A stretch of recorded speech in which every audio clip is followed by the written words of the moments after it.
Anda sedang mendengarkan suara profetis dari para nabi, hambanya John Patrice Vanggidai, Penatua Jemaat Future Life Community Kupang.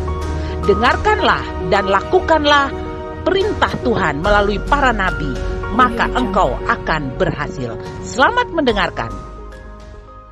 Baik jemaat Tuhan, Anda silakan duduk kembali, puji Tuhan. Umat Tuhan, kita masih sedang berbicara tentang bagaimana kehidupan pewaris kerajaan, jiwa pewaris kerajaan. Dan hari ini kita akan berbicara tentang sebuah kebenaran, jiwa yang penuh pengharapan, a soul full of hope. Nah, umat Tuhan,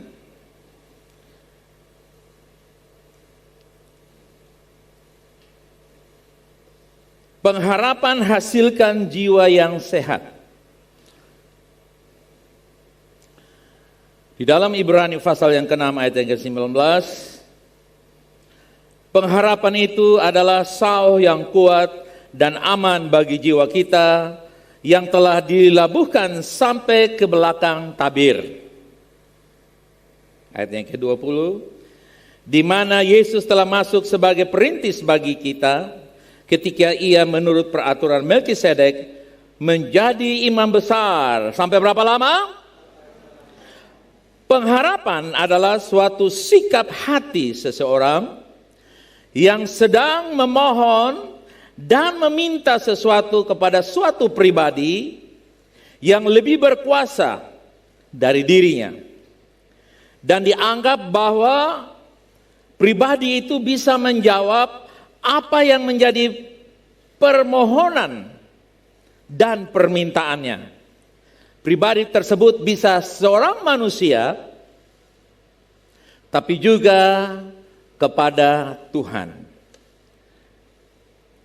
Berarti orang percaya adalah orang yang handal, yang kuat menghadapi berbagai masalah kehidupan karena memiliki Yesus sebagai sumber pengharapan, jangkar kehidupan, anchor of life, jangkar kehidupan. Anda dan saya harusnya dan memang begitu seyogianya bahwa kita adalah orang yang kuat. Kenapa? Karena Yesus adalah sumber katakan, Yesus sumber pengharapan saya. Amen. Karena itu saudaraku yang kasih, tanpa Yesus sebagai sumber pengharapan, manusia hidup dari satu kekuatan ilmu yang namanya psikologi. Kekuatan ilmu, psikolog, kejiwaan. Tapi kita bukan saja hidup dari ilmu kejiwaan, harus tahu ilmu kejiwaan, mengerti ilmu kejiwaan, tapi lebih dari sebuah ilmu. Yesus adalah jangkar kehidupan kita. Saudara lihat jangkar, ya. Jangkar pada sebuah kapal, saudara lihat begitu kokoh dan kuat. Begitu dia tancap di pasir atau dia tancap di dalam laut, ketemu dengan batu karang, Anda akan melihat sekali tertancap dalam Kristus, pengharapanmu will forever and ever. Haleluya. Pengharapanmu bersifat permanen. Katakan, pengharapan saya kekal. Anda dan saya terlalu bisa, sanggup dan kuat menghandle semua peristiwa kehidupan. Karena Yesus sumber pengharapan kita.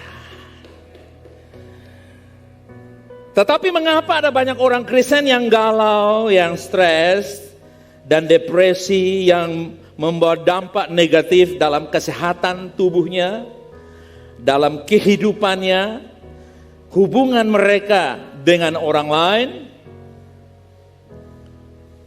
Coba Anda perhatikan 1 Tesalonika pasal yang ke-5 untuk memahami. Kenapa ada yang depresi, galau, stres, bahkan kehidupan kekristenan amburadul, hancur, lebih buruk dari orang yang tidak percaya? Why? Kita mengerti satu prinsip di dalam 1 Tesalonika 5 ayat 23. Jiwa manusia itu terdiri dari 3 unsur, yaitu apa dan apa, saudara? Ya.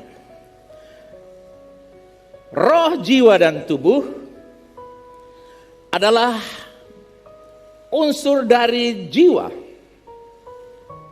Tubuh memiliki panca indera.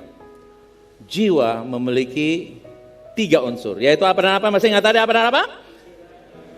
Pikiran, kehendak, perasaan. Dalam dirimu dan diriku ada di sana. Binatang tidak punya. Dia hanya punya insting. Perasaan ibarat minyak pelumas dalam sebuah mesin. Apa yang terjadi kalau mesin beroperasi tanpa minyak pelumas?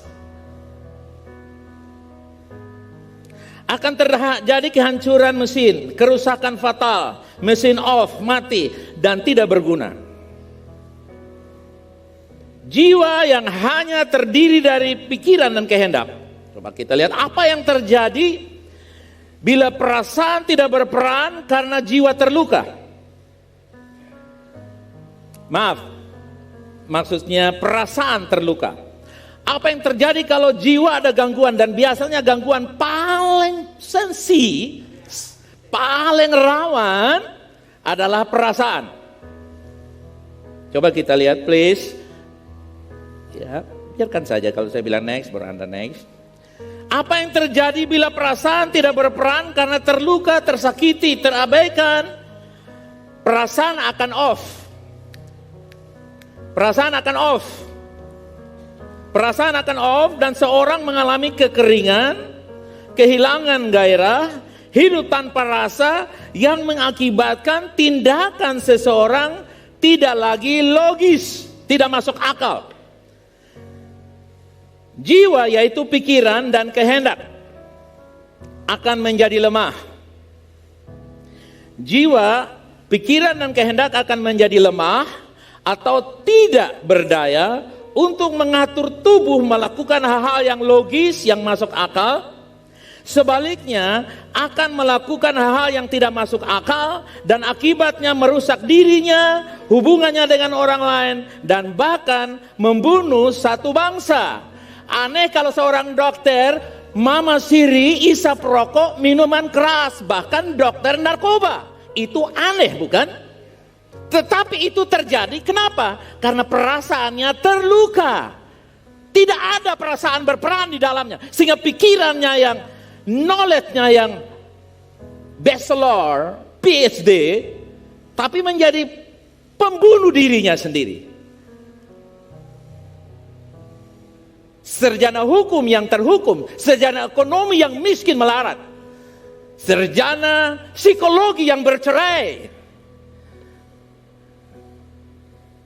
Itu tidak logis bukan? Aneh bukan? Tapi itu kenyataan. Kisah seorang politikus dunia yang hebat bernama Adolf Hitler membunuh jutaan orang Yahudi di Jerman karena sering melihat ayahnya kerap memukul dan menyiksa ibu kandungnya, dan bahkan dirinya alami kekejaman dari ayah kandungnya. Adolf Hitler menjadi korban dari kekerasan dan kekejaman ayahnya, yang kemudian Hitler menjadi seorang politisi yang sangat kejam, bahkan kejam dengan dirinya sendiri. Masa kecil Hitler yang pedih menjadikan akar kekejamannya. Kekerasan ayahnya sejak masa kecilnya di usia 13 tahun, ia telah dipukul oleh ayahnya sebanyak 32 kali. Berarti 1 tahun sekitar 3 kali dihajar oleh ayahnya dalam usia 13 tahun. Dan ayahnya meninggal waktu dia usia 13 tahun, dibesarkan dengan ibunya, Julia. Bukan Julia, mungkin yang lain, saya lupa. Nah, kemudian hari Hitler membunuh lebih dari 6 juta orang. Hitler mati dengan membunuh diri bersama kekasihnya yang baru dinikahinya 2 hari. Menikah 13 Agustus, bunuh diri bersama kekasihnya 15 Agustus tahun 1945. Yang 17 Agustus adalah apa?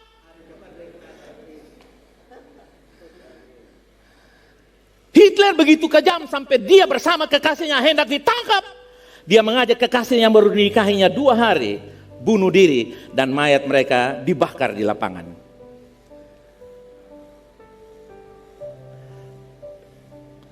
Kekerasan dalam rumah tangga, KDRT, pertikaian, pertengkaran yang dilihat seseorang anak akan pasti membawa dampak bagi kehidupan pribadinya, hubungannya dengan orang lain, anak-anaknya, dan pasangannya di masa yang akan datang. Jangan ragu, pasti terjadi.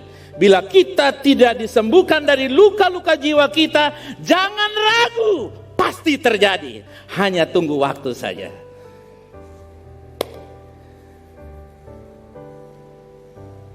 Tahun 1940 seorang bernama John Lennon lahir.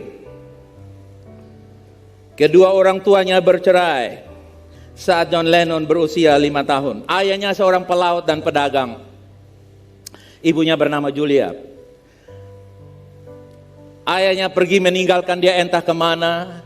Maminya Julia kawin dengan orang lain. Dan masa kecil John Lennon dipelihara oleh tante kandungnya. Dan omnya meninggal saat John berusia 15 tahun.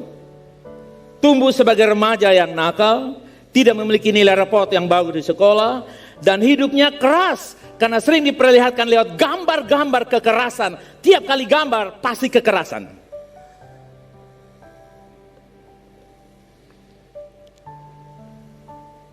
Ibunya melatih dia bermain gitar, yang kemudian hari dia sebagai modal John Lennon menjadi musisi top dunia 1960 sampai 1980. John bercerai dengan istrinya 2 kali, dan dia memperlakukan anaknya yang pertama persis seperti ayahnya. Ayahnya meninggalkan anaknya, dan dia meninggalkan anaknya juga. Bertahun-tahun. Sampai belasan tahun baru anaknya pergi ketemu dia. Dia pindah dari Inggris ke Amerika, baru anaknya belasan tahun datang mencari dia di Amerika Serikat. Buah tidak jauh dari pohon. John bercerai 2 kali. John mengarang sebuah lagu, Mother, sangat terkenal tahun 1970. Dan saat wartawan bertanya kepada John tahun 1972 ketika dia show di New York City, John Lennon berkata, "How about your parents?" Jurnalis asked him. Wartawan bertanya, "Bagaimana dengan orang tuamu?" Dia menjawab begini, 99% dari orang tua yang hidup sudah mati setengah. 99% of life parents are half dead. 99% dari bapak-bapak, ibu-ibu yang masih hidup sudah mati 50%. Entah dari bawah ke atas, dari atas ke bawah, entah dari kiri ke kanan. Half dead. 99%. Tahun 1966, John Lennon membuat sebuah pernyataan yang sangat menghebohkan dunia di Inggris. Bahkan dia sampai ke Amerika pun dia dipersoalkan. Pernyataannya bilang begini, "The Beatles lebih terkenal dari Yesus Kristus. The Beatles are most famous than Jesus Christ." John mati tertembak oleh seorang Kristen fanatik yang bernama Mark David Chapman. Seorang penggemarnya mengunjungi John di flatnya. Ketika John keluar, dia say halo dan dia dor. 4 kali tembakan. John tewas. Kenapa? Karena dia berkata, "The Beatles more famous than Jesus Christ." John mati tertembak oleh seorang Kristen fanatik bernama Mark. 8 Desember 1980. Lagu Mother, John menuliskan lagu Mother. Lagu ini adalah terkesan bahwa John masa kecil pergi ke gereja. Karena lagu itu ada bunyi lonceng di sana. Karena John sering dibawa oleh ibunya ke sekolah minggu. Bahkan di dalam lagu itu John berpesan kepada anak-anak seluruh dunia supaya jangan meniru tindakannya. Lagu ini juga bercerita tentang perjuangan seorang anak untuk mencari ibu dan bapaknya yang pergi entah kemana. Si anak ini sudah merindukan kedua orang tuanya. Sehingga dia menjadi lelah untuk mencari kedua orang tuanya, entah kemanapun. Akhirnya dia berserah dan dia mengatakan, selamat tinggal, goodbye, goodbye, goodbye. Jiwa yang tidak berpengharapan akan memberi dampak yang fatal, seperti yang dicontohkan dari dua sosok pribadi yang barusan Anda mendengar. Satu membunuh jutaan manusia, yang satu menghujat Yesus Kristus. Anda berpikir, oh biasalah di rumah. That's not biasa, that's extraordinary. Itu sesuatu yang. Karena itu ada beberapa kondisi jiwa manusia yang perlu kita tahu. Mazmur 31 ayat yang ke-7 berkata, aku akan bersorak-sorak dan bersukacita karena kasih setiamu, sebab engkau telah menilik sengsaraku. Sengsaranya apa? Telah memperhatikan kesesakan jiwaku. Sengsara bukan soal minus sandang, pangan, dan papan, tapi masalahnya bukan soal makan, minum, dan pemondokan, tetapi jiwanya yang sesak. Jiwa yang sesak yaitu suatu keadaan yang menghimpit. Misalnya menahan marah, kekurangan keuangan, hutang kredit jatuh tempo, tubuh alami sakit tertentu di bagian belakang, bagian tumit, bagian lutut, bagian tubuh lainnya merasa sakit, peristiwa yang membuat kita sedih, marah, kecewa, menumpuk dalam pikiran kita yang adalah alam bawah sadar yang sama dengan gudang jiwa. Seperti Hitler dan John Lennon, setiap orang pernah terluka jiwanya karena faktor hubungan orang tua. Itu perlu diterapi, perlu disembuhkan. Awali satu hubungan, kalau mau move on, awali satu hubungan dengan dasar yang benar. Bukan karena sudah cinta, sudah sayang, sudah cinta, sudah sayang, dan mendapat rasa nyaman. Ini harus diuji. Karena saat legal, hubungan sudah legal, sudah resmi, itu berisiko karena tidak dapat dipisahkan oleh hukum. Saling check up kesehatan jiwa dan kesehatan jasmani. Jangan sampai habis menikah kamu urus orang sakit. Lebih baik sendiri happy-happy. Lebih baik tidak menikah tapi kamu bisa angkat tangan bebas, tertawa, ngakak, piara sapi, piara ular, piara burung, tidur bawah ransel, di bawah pohon jadi, di atas ojek jadi. Tapi engkau menikah, engkau menjadi tahanan rumah, suamimu menjadi kepala tahanan rumah. Check up dari awal. Menikah tanganmu harus bekerja keras karena mesti menanggung sesuatu beban. Ketimbang kamu sendiri bebas tidak pernah dipukul, tapi begitu Anda menikah, Anda dijep-jep. Dan Anda akan menyesal. Cek, uji kesehatan jiwa, kesehatan jasmani. Kenapa dia tua tidak menikah? Mungkin suka piara perempuan di luar. Mungkin nakal main judi sehingga uangnya habis. Cewek mana mau dengan perempuan? Mana mau dengan laki-laki yang broke? Pikul ganteng. Ini udah miskin lagi, nggak ada potongan lagi. Tapi kadang-kadang mereka mainkan peran untuk memberi rasa nyaman. Sehingga orang di sana merasa illusioner, kenyamanan ilusi. Orang menikah dan akhirnya mereka terjebak dalam sebuah kancah penderitaan yang katanya salib buatan sendiri. Nah, kita mesti check up saudara yang kasih. Jangan sampai dia berhutang ketika menikah. Barang emasmu yang dijadikan sandera untuk membayar hutang. Tapi karena engkau cinta, engkau bayar. Biasa di sinetron-sinetron kalau bertengkar begitu TV ada suara. Saudara nonton sinetron bukan? TV ada suara. Coba kalau tahu dulu gua nggak terima lamarannya. Pernah dengar begitu? Tapi dalam hati. Karena kalau berani keluar, mertua akan sergap dia. Nah, kesehatan jiwa, kesehatan jasmani, keadaan ekonomi, hubungan dia, latar belakang orang tuanya itu mesti tanya. Lu bapak dan mama kawan resmi? Tanya aja. Oh, kalau bilang tidak, anak yang lahir di luar nikah itu sudah problem. Walaupun saudara dia lahir di atas emas, tempat tidur emas, bersalutkan kain hangat yang dibeli sutra dari Gunung Fujiyama, itu tidak menjamin. Kekerasan, luka sudah ada dalamnya.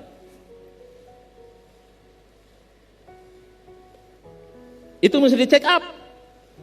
Jangan buru-buru karena ganteng, cantik, apalagi punya pekerjaan. Kita mesti waspada ini. Saya bicara ini karena saya mengasihi Anda sekalian. Saya nggak bisa jadi bujang lagi seperti Anda. Bukan berarti saya menyesal sekarang, bukan. Saya takut Anda yang bujang-bujang punya masalah-masalah yang harusnya bisa diselesaikan sebelum kita mengalami penderitaan-penderitaan yang unhappy always, yang tidak bahagia terus-menerus. Anda baru bisa move on bila dijamin semuanya itu sudah check up.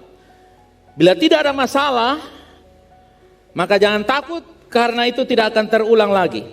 Kalau tidak bermasalah, kalau Anda punya masalah soal pekerjaan, mau ganti pekerjaan sampai berapa puluh kali dengan bos yang sangat mengerti sekalipun, tiap kali Anda minta izin, dia kasih, tiap kali Anda terlambat, dia hahaha, tetap bermasalahnya bukan pada bos, tapi sikap hati yang memang cara bekerjanya tidak pernah dilatih untuk disiplin. Menikah juga begitu. Ada yang berkata, oh coba kalau saya menikah dengan dia pasti jadi lebih baik. Belum tentu. Ada yang, oh saya menikah jadi enak. Jadi enak karena memang waktu itu bulan kumatnya belum datang sehingga kamu happy. Tapi nanti bulan kumatnya datang, dia akan sama persis seperti beberapa yang kamu tinggalkan di belakang yang berkata, you tidak sama dengan dia.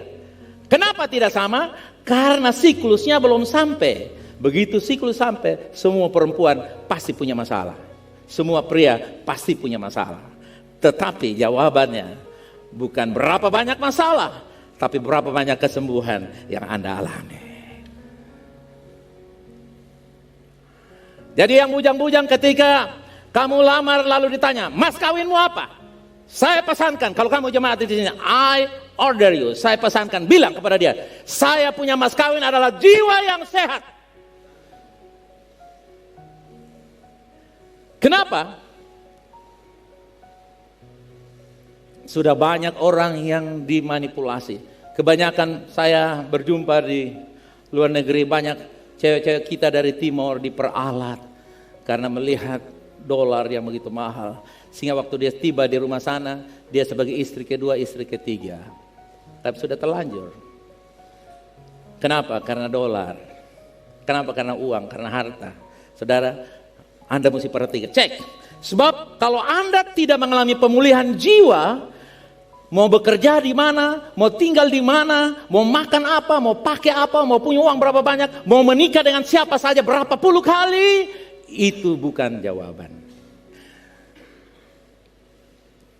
Jawabannya adalah Anda mesti bereskan dari jiwa yang mengalami kesesakan itu. Bagi setiap orang yang pernah alami trauma dalam hubungan pernikahan, fobia, takut tertentu, takut situasi tertentu, takut darah, takut kecoak, takut cikat, takut pegang uang. Takut pegang uang itu bagus. Suami akan senang kalau istri fobia uang. Rasa takut kepada sesuatu, keadaan tertentu, tragedi, dan hubungan-hubungan yang menimbulkan luka-luka batin, luka jiwa. Waktu tidak menyembuhkan. Sekali lagi, time is not here. Pernah dalam satu reuni, saudaraku yang kasih 20 tahun, anak-anak remaja yang sudah jadi bapak-bapak berkumpul. Waktu berkumpul, tiba-tiba kecoak lewat yang wow! Saudara lihat, 20 tahun yang lalu waktu cuci WC di SMA, kecoak lewat dia berteriak, wow! 20 tahun kemudian waktu dia jadi bos, kecoak lewat dia apa? Wow! Time doesn't heal. Waktu tidak menyembuhkan. Seringkali para istri, para perempuan berkata, tunggu 5 tahun saya pulih. You never get healed until Jesus coming. Anda tidak akan pernah sembuh sampai Yesus datang. Karena waktu tidak menyembuhkan, pernikahan juga tidak menyembuhkan. Seringkali orang bilang, ini laki-laki tukang minum mabuk, tukang pukul, tukang melawan mama, tukang bikin rusak, ini sertifikat rumah sering angkat jual, kasih kawin kalau dia jadi baik. Jangan. karena kamu menyulitkan anak orang lain.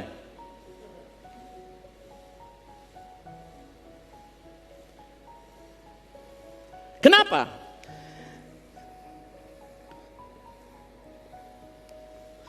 Dia butuh dikonseling, perlu diterapi, disembuhkan. Karena waktu tidak menyembuhkan engkau. Tunggu sampai kapanpun. Banyak rumah tangga menjadi dingin, pernikahan menjadi dingin karena suami tunggu istri berubah. Istri menunggu suami berubah. Dan sambil tunggu menunggu, setan masuk di tengah-tengah. Lalu minta pendeta berdoa. Bukan doa tidak dijawab. Cara yang tidak cocok untuk menerima jawaban doa. Ciri orang-orang yang sedang terluka jiwanya yaitu takut alami hal itu lagi. Saat ingat atau bicarakan hal itu, orang itu, keadaan itu, perempuan itu, laki-laki itu, keadaan tertentu, timbul rasa mau marah, rasa sinis, dasar perempuan, itu sinis, dasar laki-laki. Begitu saudara mengenai perempuan begitu, nah itu dia ada terluka tuh. Nah, nya itu menandakan ada wounds, sinis, kodiana. Nah, sinis, rasa memarah, jengkel, dasar perempuan sama. Padahal saudara yang kasih, dia sementara mencari perempuan, dia sementara dasar laki-laki semua bajingan. Padahal dia sementara merindukan seorang bajingan.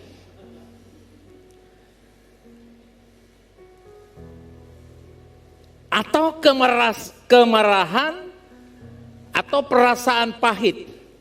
Nah, ini segera terapi.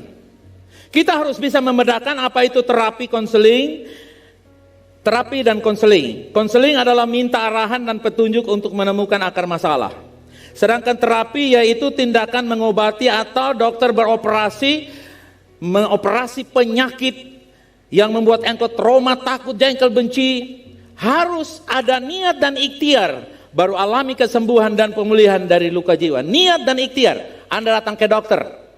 Dokter, saya sakit. Mana saya periksa? Begitu periksa, dokter bilang, ini ibu, nanti saya akan potong ibu ya. Potong? Maksudnya operasi. Saya operasi. Oh maaf Pak dokter, yang penting saya tahu cukuplah. Nanti waktu juga akan sembuh. Kunyit, parut, kasih minyak, kasih panas, gosok-gosok juga nanti sembuh, kata nenek. Dan dia tidak akan sembuh. Kenapa? Karena niat saja tidak menyembuhkan. Harus ada ikhtiar. Ikhtiar itu artinya langkah-langkah. Saya memberi diri untuk dioperasi, diterapi supaya saya sembuh. Jadi begitu cari tahu ini laki-laki modelnya begini, ini perempuan modelnya begini, suami model begini, istri model begini, si bujang model begini, minta untuk diterapi, dikonseling. Konseling itu untuk arahan-arahan aja. Tapi Anda mesti minta terapi untuk dia bisa bebas. Dia angkat penyakit yang tukang utang. Ada orang yang ada uang tapi senang utang, saudara kasih. Itu dia, itu penyakit tuh. Saudara kasih, ya. Ada orang yang banyak hal lah, saya nggak bisa uraikan, tapi saudara paham lah. Jadi saudara kasih, detox dini setiap pribadi, masa kecil, masa remaja, menentukan masa depan kita dalam hubungan dan karir kita. Bayangkan menikah 2 hari bunuh diri bersama istri. Itu kan kurang ajar, saudara kasih. Tapi itulah kenyataan. Orang Yahudi 6 juta aja dia bantai, apalagi kamu yang 1 orang. Saudara kasih, Hitler sudah mati, tapi Hitler kecil-kecilan itu banyak di luar negeri.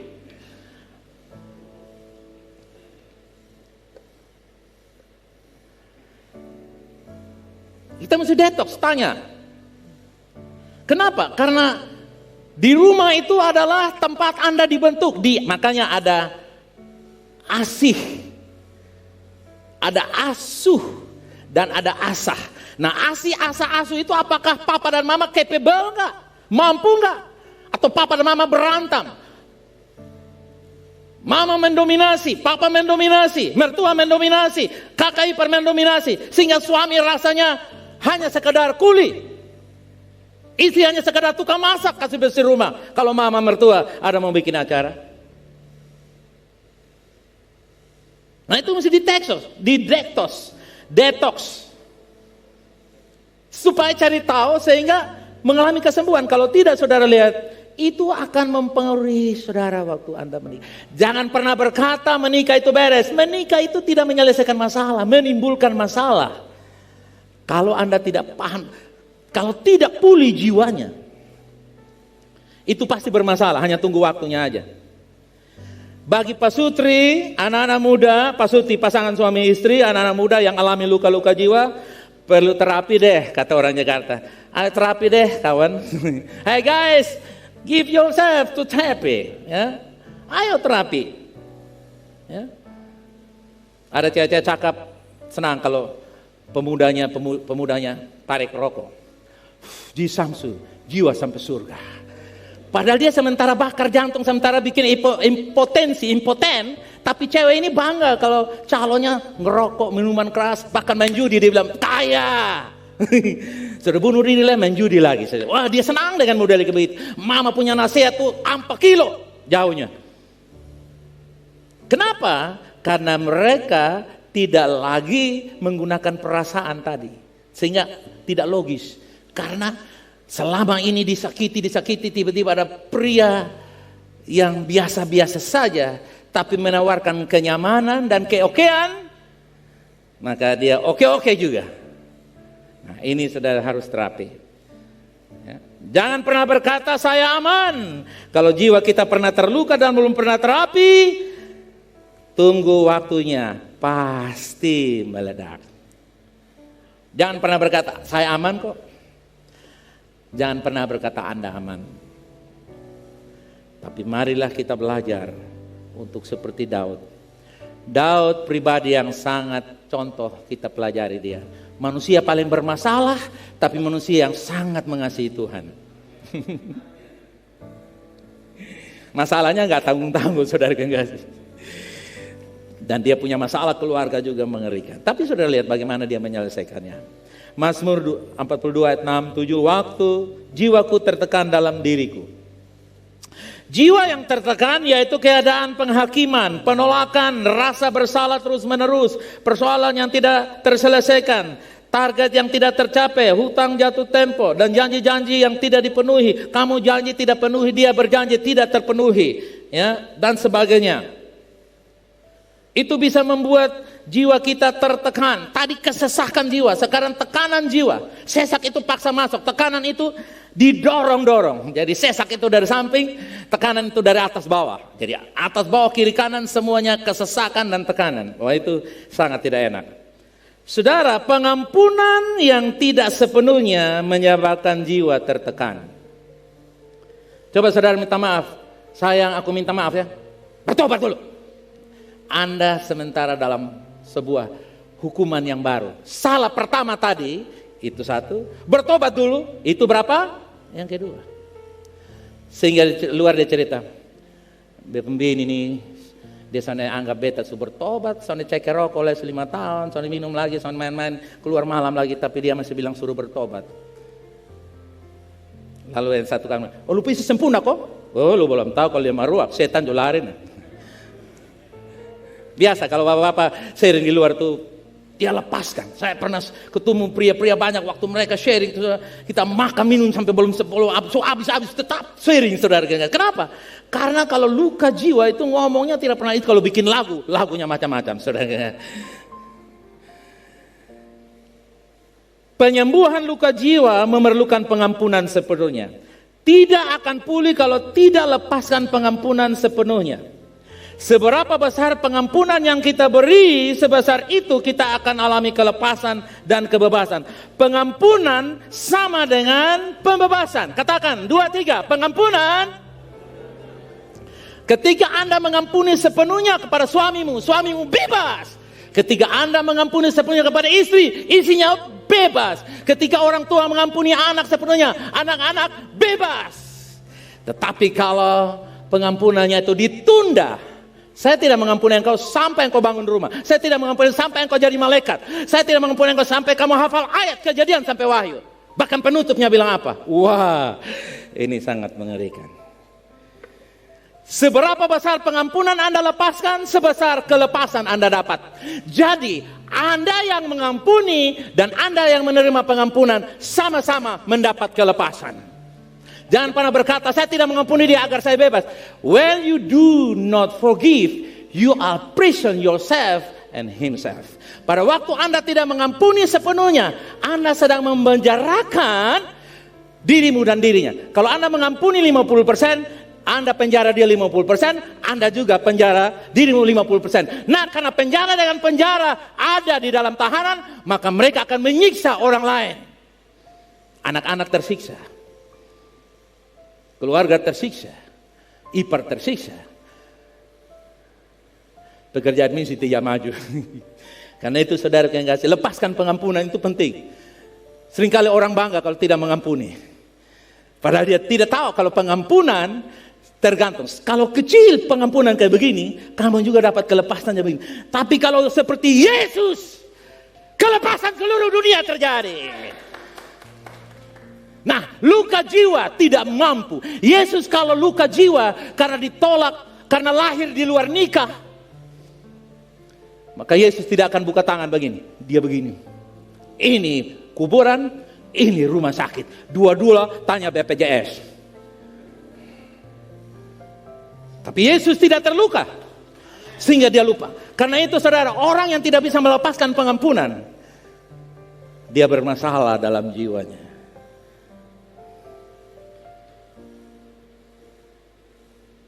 Jadi kalau ada cewek yang mau dengan kamu, tanya pertama, berapa banyak orang yang kamu tidak suka? Jangan tanya, lu punya lipstick merek apa? Lu punya bandol merek apa? Lu punya HP merek apa? Berapa banyak orang yang kamu tidak suka? Jangan bilang benci, berapa orang yang kamu suka? Dia mulai sebut, papa, mama. Wah, kalau bilang papa, mama, itu gawat. Saudara enggak sih? Kalau dia bilang satpam, oh enggak apa-apa. Kadang-kadang ada satpam, sedikit fluid, dia jengkel. Jadi pengampunan adalah pembebasan. Katakan, pengampunan adalah pembebasan. Seberapa besar yang kau lepaskan pengampunan, sebesar itu Anda merdeka.